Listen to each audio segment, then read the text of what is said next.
દ્વારકાના ભાણવડ ગામે આજે રખડતા શ્વાને 11 વર્ષીય બાળકી પર હુમલો કરતા બાળકીનું સારવાર દરમિયાન મોત થયું હતું। બાળકી ગંભીર રીતે ઇજાગ્રસ્ત થતાં સારવાર હેઠળ હોસ્પિટલ ખસેડાઈ હતી, ત્યાં તેમનું મોત થતાં પરિવારમાં આક્રંદ છવાયો હતો। સ્થાનિકોનો અપેક્ષા છે કે નગરપાલિકામાં શ્વાનને લઈ અનેક ફરિયાદો કરવામાં આવી છે, પણ તંત્ર આ બાબતને કંઈ ગંભીરતાથી લઈ નથી રહ્યું। શ્વાન અને માણસ વચ્ચે સંબંધ મૈત્રીપૂર્ણ હોય છે, પરંતુ રખડતા શ્વાનની વાત અલગ છે। તેમને ખોરાકની શોધમાં એક જગ્યાએથી બીજી જગ્યાએ જવું પડે છે।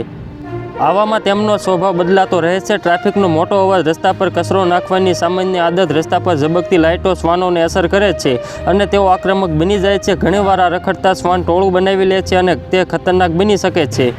Kerala veterinary and animal science યુનિવર્સિટીના રિપોર્ટ અનુસાર શ્વાનના હુમલાની દરેક ઘટના પાછળ અલગ અલગ કારણો હોઈ શકે છે, પરંતુ જ્યારે આ શ્વાન કાચું માંસ ખાય છે ત્યારે તેનો સ્વાદ તેમની જીભ પર રહે છે અને તેઓ બેકાબૂ બની જાય છે। તો મિત્રો, હાલ માટે એટલું જ। ફરી મળીએ નવી અપડેટ અને નવા સમાચાર સાથે। તે પહેલાં ખાસ કરીને વિડીયોને એક લાઇક અને RTV ગુજરાતી ન્યૂઝ યુટ્યુબ ચેનલને ખાસ કરીને સબસ્ક્રાઈબ કરવાનું ભૂલતા નહીં મિત્રો।